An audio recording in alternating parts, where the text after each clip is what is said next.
Caution, entertainment banter might use language that's inappropriate for some listeners, and as always, drinking and driving during the pod is not recommended. And we are back to entertainment banter with Joel And Matt.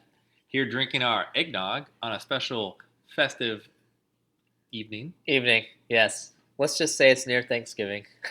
It For us. sure is.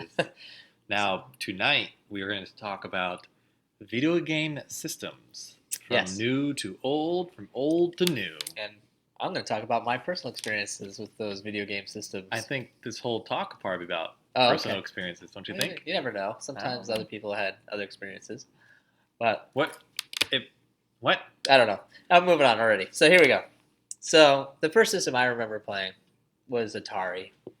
I know there's some others out there. How old are you? I'm not that old. Okay. But I'm old enough to remember Atari. Okay, I do too, a little bit. And also, talking about systems, little sidestep too, is arcades. They don't exist. They don't Arcades. exist anymore. They do exist. They do. It's just They're different. I'm they're not talking. endangered. They're what? They're endangered. They're endangered. They're a rare breed. Like, there's actually one, if you live in Southern California, there's actually a really good arcade in Little Tokyo. It's up on the second story in the inside mall, and it's amazing. It's like an old school arcade. Of course, a lot of the, I don't want to be racist, but all the Japanese kids go there. In Little And Tokyo. It's hard to believe. It's hard to believe. And they kick ass at the fighting games. Well, now you want to talk racist. Didn't they invent most of these games? No, I'm just kidding. All right, so anyways, there's another one in Fullerton in Southern California as well. A friend of mine actually has collected a bunch of old arcade type and pinball machines and has set it up there. It's pretty cool. But the other reason I brought the arcade up is it's not a system, but you would walk into a room and have your choice of many games, and that's what the system was. It was like your own personal arcade at home. Yeah, it kind of came about from arcade Sure. games, of course, because you go to this place and you play in the arcades. Like, how do you get that home? How do you shrink that down and bring it home Right. and play? Right. I mean, one of the first arcade games was Pac-Man. Yeah, absolutely. And that's why I kind of brought it up, because I remember going to a Pizza Hut with my parents, and it was so cool because this Pizza Hut had an arcade Pac-Man there. So like you could play Pac-Man while you're waiting for your food, which was awesome for me as a kid. And then when Nintendo came out, I was really stoked because they actually got a Mario Brothers like arcade game there. And I think it was even different from what Nintendo released for the console, because there were certain like subtle changes. I mean, going back now, I don't know. I'd be curious to see if it was more like what was in Japan as opposed to America. I don't know, but like the tunnels were a little different. Like there's different kind of warps, you know, that you could go into. I just thought it was really cool and interesting. It's just slightly different. Slightly different. I just remember it being different. You know, you brought up Atari and then you just ignore Atari. Well, Pac-Man. Okay. My mind goes all over the place. When I Was think Pac-Man on Atari? yes, it was. At least Oh. I remember it being on Atari. You know what game was great on Atari? Hmm. Plain and simple, Adventure. Adventure, yes. I know Adventure. what you're talking about. Yep. Absolutely. Well, and getting back to the skill sets of playing these games, first of all, Atari was like impossible. It was Atari to me. All those games were about score. You had to get a high score. That was the whole point. That was the whole point. It was not how. I mean, levels maybe. You know, I got to this level, but it was mostly about, you know, I'm getting this high score. Oh, it was only so you could put your three initials at the top and go, Yeah. ASS. Yes.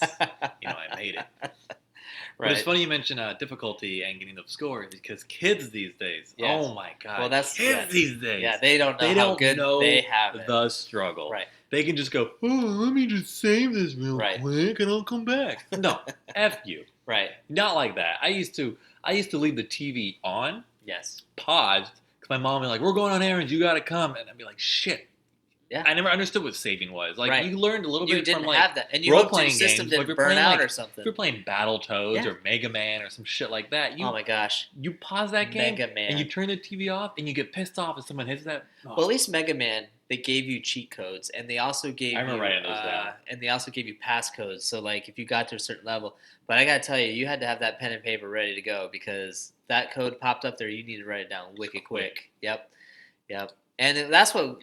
It's another good kind of point about video games back then too. Was we're kind of moving into Nintendo a little bit here, because there's so many systems that came out. We only have 20 minutes, but when the Nintendo came out, friends would come together. Like I remember having sleepovers and playing different games, and we would talk to each other at the lunch tables and say, "Hey, look, how did you beat this?" Or Nintendo Power started coming out. It was not easy, but we would. We That didn't was have Google. We didn't have Google. That's right. You had to figure it out on your own. Mm-hmm. And a lot of times we figured it out in groups. Like I don't know about you, but when I was playing games, usually it'd be like 3 or 4 of us, and we'd take turns playing. Well, my brothers, You know what I mean? It doesn't matter if it's brothers or friends, but that's kind of how it used to be. We'd all huddle around the console and play. And I don't nowadays with the internet, everyone's just hiding in their own space in their own home. Playing everybody. Yeah, it pisses me off on the new Halo, man. No co-op on one system. No co-op on one system. Yes, so you can't split screen. No more split screen. Oh, which is annoying. That's unfortunate. At least the Call of Duty Very still do unfortunate that. because I feel like Halo's for our generation, and we grew up with that. Right. And then they take it away from us for the new generation. No, because the new generation doesn't want to go outside. They're all introverts, and they all stay inside their house. Well, which is something I want to get to towards the end, for sure. But it's cool that you bring up Nintendo because I feel like Nintendo brought the home system, the home entertainment system. Is what they called it. The premier home system. And no matter what, like throughout all the generations of, we've had Sega, Master System, we had Genesis, we had Saturn, we had Sega CD, we had Nintendo, Super Nintendo, Dreamcast. We ended up getting 64. PlayStation, and all these. And not to mention Game Gear. Any system, right? Like no matter what you were playing, your mom would come in there and go, "Turn that Nintendo off." Yeah, that's all they knew. Right. Well, I would actually shut the TV off and leave Nintendo running. Yeah. Oh yeah. And that was the worst when they came in and we hit that button, shut it off, especially if you had made it really far. Unreal. Like, so angry. Like, the whole reason why they're mad at you is because you've been sitting there for hours, but what they just did was cancel out everything you just did. It's crazy. I used to yell at my mom because she'd be like, "We're going somewhere. We'd be playing Final Fantasy, like one of on Super Nintendo." Right. And she'd yell at me, like, "I gotta find a save point." And it turned out, like, when she was, like, talking to him on the phone, like, "I gotta wait for my son. He's waiting for a save point." And, like, it's just, like, such a nerdy thing to do. And this is where the big nerd fluctuation came from. Sure. A huge amount of nerds. And it was not cool to be nerdy. You spent a lot of time and effort getting to certain points, though. You needed to save. It was imperative to save. And if you didn't have those passcodes or cheat codes, you were up crap creek. It's just unreal. But absolutely, Sega Genesis was one of the first systems I bought with my own money. I was so proud of it at the time, and that was a 32-bit graphics. The Hedgehog. Yeah, Sonic the Hedgehog, big open door. Sega was the competition in Nintendo. Yeah, and it was Mario and Sonic. Yep, head to head. And Sega came out with the Genesis before Super Nintendo. Super Nintendo was in the works, but it wasn't out. Sega Genesis with the 16 bits. Yeah. But people don't know that Sega also came out before that, right after Nintendo, was the Sega Master System. Right. 8-bit. And every time I mentioned to people I had a Sega, "Oh, you had a Genesis?" No, I had the Master System. Right. And a lot of people didn't know what that was. Yeah, it's cool, which brings me to the point of, like you were saying, competition. It's interesting too because nowadays, for me, I flip-flop between systems. I'm a conservative shopper when it comes to video game systems, and I actually have procrastinated. Like, I waited 3 years before I bought the Xbox 360, for example. I refused to buy the 360. Yeah, I waited a long time, but I finally did get it. But before that, it was like the PlayStation 2. So it's interesting. I jumped from, Sony to Xbox, Nintendo. There was a GameCube, like all these systems. Dreamcast. The Dreamcast could have been successful. The Dreamcast was ahead of its time. Its processing power to do arcade games was better than the PlayStation 2 and was better than the 360. But it came out too early. Yeah. And people, of course, brushed it off because the new big hitters were becoming Sony and Nintendo. Right. And me being a Nintendo fanboy, chose Nintendo over Sony because they had... I think Nintendo had made the problem with Sony in the first place, but I still appreciated Nintendo more. I think Sony was just making their system to get back at Nintendo, and then it turned into what it did. Sure. Absolutely. Well, you may need to talk a little bit more about it because I don't know if everybody knows that whole button heads thing. Yeah, so I guess what happened when after Super Nintendo came out, or was it? Yeah, Super Nintendo. Nintendo started working with Sony to create a new system, like a CD-ROM drive system, so get away from cartridges. Right. And then somehow the deal went south. I can't remember the full details of it, but I think it was Nintendo who screwed over Sony, and Sony got pissed. Nintendo went over to Philip, and that's Okay. where you get the Philips CDI. That's actually Nintendo and Sony. I mean, well, Nintendo and Philips were developing that after as soon as Nintendo, I think, screwed over Sony. I think that's how it went down. And if it's not, please let us know in the comments. Right. But carry on. Two fans. I'm interested. And then Sony, out of spite of Nintendo, decided to finish development of it and finished making PlayStation. Well, Nintendo decided they didn't like the CD idea at all anymore and pulled from Philips as well, but at that time, and released the 64. And that's where the N64 came from. And then the Philips CDI came out. But since Nintendo still has some rights to Nintendo stuff, that's where you get the Philips CDI Legend of Zelda games and things like that, which are worth a lot of money, actually. Sure. I think there's 3 of them. Wow. Yeah. There's a few because they sell the license to use the characters. So they did because it's going to sell their system. So PlayStation But it didn't do too well. PlayStation 1 came out around the same time or after 64? I don't remember. Just before 64. Just before 64? I believe so. And I think it just turned 18 or something now, and it can now legally have sex. That's funny. So I remember when the 64 came out, and I thought it was like mind blowing. Of course, you play it now. The bee's knees, yeah. You play it now, I get nauseous. I'm like, how the hell did we make heads or tails of anything on this? Like, it's playing GoldenEye, Legend of Zelda and Bond. Legend of Zelda, the greatest games. Mario Kart and Star Fox. Star Fox. Do a barrel roll. Yeah. But although I still enjoy that Star Fox very much. They're still fun games. Yeah. They really are. Mario Kart was obviously amped up. But Nintendo knew there was time not to do cartridges, and they still did it. I think someone pulled, and obviously you see the GameCube came out, and for some reason Nintendo always wanted this, and they wanted to cartridge mentality. No, they wanted to be interventions, not interventions. Oh, leading the way kind of thing. Yeah, like, kind of innovators. Innovators. Yeah. And so they came out with GameCube and the smaller disc and everything. When Sony was already saying, "Oh, you can play DVDs on the PlayStation 2," and then Xbox enters the field, and then that's right. Yep. Microsoft decides we're going to launch a system, and everyone's like, Microsoft, whatever. Yeah. So Nintendo was still kind of behind the times, and they kind of dropped the ball there. But when they made the Wii, that changed everything. It did. The Wii was the most popular system that year. It was so hard to get it. I remember that. I do remember it being very difficult to get.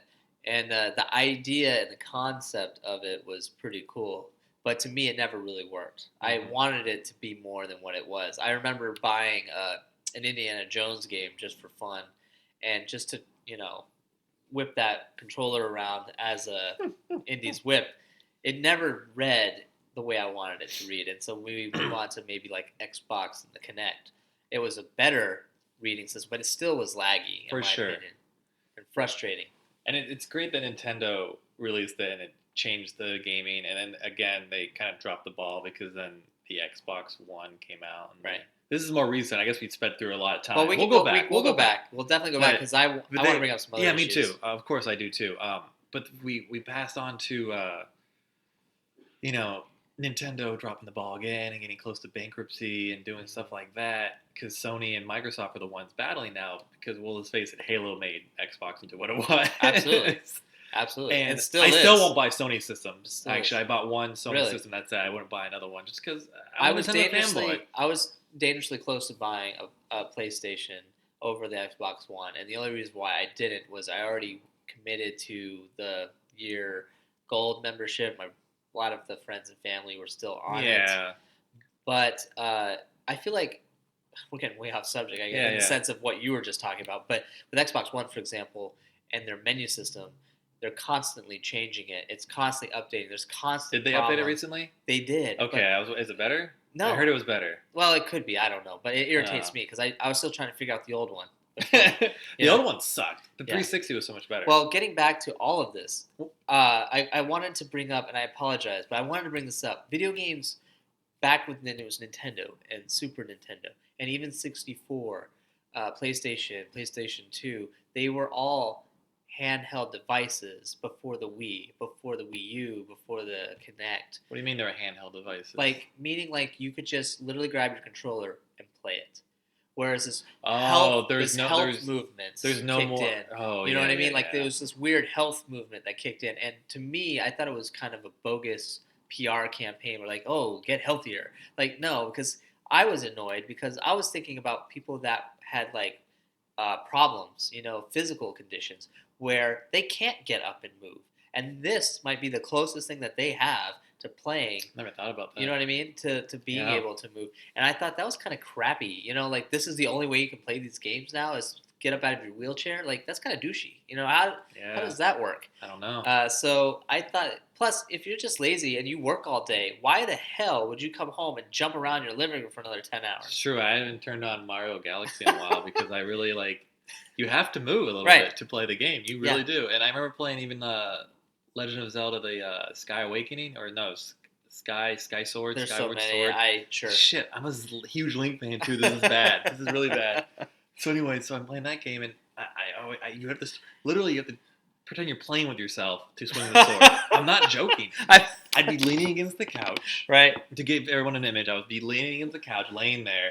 I have my left hand. I am giving an image right now. That's I'm trying to paint an image here. Well, okay. On my left hand, I'm holding the joystick, because it's a nunchuck, whatever. Right. And I'm holding the slender piece in my other hand, and I'm waving it back and forth, up and down, to make the sword swing back and forth. Okay, I can't. You have to do that. I can't even take. There was actually some points where we had to shake both. I've actually collided my hands together where you never want to collide it. Yeah. No. Yeah. And it was just ridiculous. That's you do know, fun fact, after the Wii came out, they started giving out free wrist straps because people were throwing the remotes through the TVs. Oh, yeah, I believe that. It's fucking ridiculous. Believe that. Well, that's why they come with the wrist straps now and all those extra warnings and whatnot.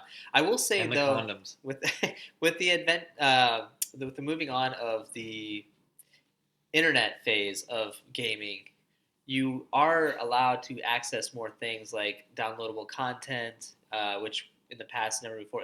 Now it's more of a scam. And that all started before it used to. I mean, I guess when downloadable content came out originally, it was a perk. It was like, hey, this is really kind of cool. It was on PC though, and EverQuest and things like that. EverQuest Online, where things were starting, like Phantasy Star Online, were like one of some of the first few games I remember playing online, or Half-Life. Right. We're all online things, and you can buy things on there. Well, now it's a gimmick. Now it feels like it is. You spend like $60, $80 on this game, but then you end up spending probably $300 by the time you're done. Well, yeah. Which is almost the price of the systems. That comes to no point. My friend actually was in a programming class, and he actually did a report, and he wanted to do a report in front of me first to let me know how try it out. And he was telling me like, in the future we're gonna be, instead of paying money, for real estate in the real world, we're gonna be paying money for real estate in 3D worlds and digital worlds. And I'm like, no, you won't. Why would you do that? Who would pay money for digital shit? Yes. He got the last laugh because it is true. Everybody does it now. Yeah. I get free digital downloads when I pre-order like Halo, and I sell it on eBay because I don't need it. Right. And people pay for the skins for their 50, guns, $40. Everything. Absolutely, I know. Why? It's as soon as the game's outdated, it's a digital market. The game's outdated. You move on to the next game. You don't have that money anymore. Well, I think as older consumers, I think we recognize that, and especially, for example, backwards compatibility. We didn't talk much about that, so that's a perfect example. Like a lot of the games that you buy, if they're not backwards compatible, guess what? You're rebuying. Xbox is a perfect example. Well, Nintendo of that. totally freaking tried to market on that because every PlayStation system was backwards compatible. Nintendo was not. Right. And then they came out with the Wii, and they even came out with the slogan like, we're going to define backwards compatibility, and this is where it all came from. Right. And they fucking said their whole library, Nintendo, Super Nintendo, 64, GameCube, most of it, what they can license, what was there. What they could license, was on the Wii. That's true. So it was like honestly, you have to rebuy all your old games again. You know what, though? I agree with you. I did buy, but you know what? That worked for me because I still have my Nintendo. I bought that shit up. I bought the Wii because of that reason, actually, because I was able to go back and buy some of my favorite cartridge games. Because let's face it, cartridge games don't work all the time. No, and they should be able to, if you can prove you own that cartridge game, sure, get that free download. Yes, for sure. And I agree with that. You own it. Well, when you pay for the rights for something, yes, you should always. That's why the big gimmick. That's why Xbox is terrible, in my opinion, in that sense, because of they're refusing to let you get the Halo. I mean, it's backwards compatible, so you can play the old ones now. Thank God. No, you can't. The old ones? Xbox One is compatible for a lot of Xbox games. They keep updating, except for all the Halos. Oh, there you go. Because they made the Master Chief Collection. Of course. And that you can buy. Yes. And how many times did you buy all the Halos, all the map packs, all the DLCs, and like... I refuse to buy all that shit. Well, because after a while they would give them free because they would get annoyed at matchmaking, so they'd make them free after like 4 months. 4 or 5 months. probably longer because I remember. Ooh. But you are right; they did release some of them. But getting back to the backwards compatibility for other systems like the Wii, I appreciate it because I didn't have a Dreamcast. I'm not a Dreamcast, excuse me, a GameCube. Mhm. So for me, it was cool to be able to go back and buy some GameCube games that That I is never cool. had and play those as And well. now Xbox And does play that. Nintendo, Mario Brothers originals, and all the other favorites. And ironically, I was a fan of the Star Wars games, and those were one of the few that were actually. Why is that offered. ironically? You're a Star Wars I'm nerd. I just well I thought it was ironic that because there was I would look at that menu and try to find games that I liked, and there weren't as many as you'd think. I mean, compared to the massive amount they released, but Star Wars happened to be one. Interesting. I just thought it was kind of funny. But one thing I wanted to ask you too, which I find maybe it's showing my old age, but the idea of gaming to me was to escape life. And no offense to anybody who is one, an asshole. I work all day. Our business is most people's is with customer service and bringing a product to people and doing the best quality service you can give. Uh, and when that kind of service exists, sometimes you don't get that same respect from the customer. Sometimes the customer is upset or angry. So when you come home, the idea of putting on Super Mario Brothers and just bashing some mushrooms was fun. Nowadays, especially with again, because I bought it and it's buyer's remorse slash what are you gonna do is what it boils down to. This is how the world is. With the Xbox One, You have buyer's remorse for Xbox One? I have buyer's remorse for any game systems these days Okay. because They changed so much. where I'm coming to this point, they force you to be involved in these other communities. They force you to start playing more and more with other individuals. Like, for example, Titanfall, you have to play with strangers. I mean, yes, you could, if you have 6 or 10 other people that you're friends with, and somehow you all have a job that works the same exact hours and you have the same exact days off, then shit, yeah, it's great that you guys can all get together at the end of the night and play. But realistically speaking, there's no way in hell I could find 10 of my friends have the same exact time off, let alone without babies crying or wives yelling at you, where you want to be able to, or mom's crying in the basement. I don't know. We're at that But, age. you know We're what I at that mean? age, But yeah. I'm just saying, like, there's no way in hell I'm going to find 10. So that means I'm going to have to play with a whiny little 7-year-old, a Who mouthpiece. tells you that you're a Yeah, little bitch? I'm going to have to, yeah, exactly. I'm going to have to play with some badass Everyone's playing with that thug, kid. you know what I mean, that's in college and he should be doing his homework, but instead he's just, like, spanking off and Well, with playing our games. hours, you should be able to play around 4 or 5 in the morning, which usually Yeah. hits up the Australian people. Right. It's freaking awesome. All of a It's sudden, you're true. like, wait, why are the voices changing? But I personally hate that. I want to play with my friends, and Well, that's yeah. it. I mean, yes, I can go out into the world and I can play with other assholes, but I've spent the whole day with the world and the Yeah. assholes. The last thing I want to do is be forced to play a game with these people. Does that make sense? Yeah, well, for sure. So I don't know how your Yeah, opinion is on it. I bought Halo 5. Yeah. I played through the whole game. Yeah. A lot of people buy the game through the playthrough and then they play matchmaking. I have yet to play matchmaking. Yeah. I've had it for 2-3 weeks now, and I don't have the urge to play matchmaking. I beat the game. I'm now waiting to play with you. That's a great point too. That's what I'm waiting Some to of play the with. games don't have campaigns anymore. It's straight up multiplayer. It's like Really? not even an option. Well, because that's what sells. Halo was one of the biggest when it first came out. Halo was one of the biggest multiplayer games because you would link up systems, and then Halo 2 came out first time online. It broke the internet for a Sure, while. sure. I remember playing until a lot of times looking at my friends going, "Shit, the sun's up again."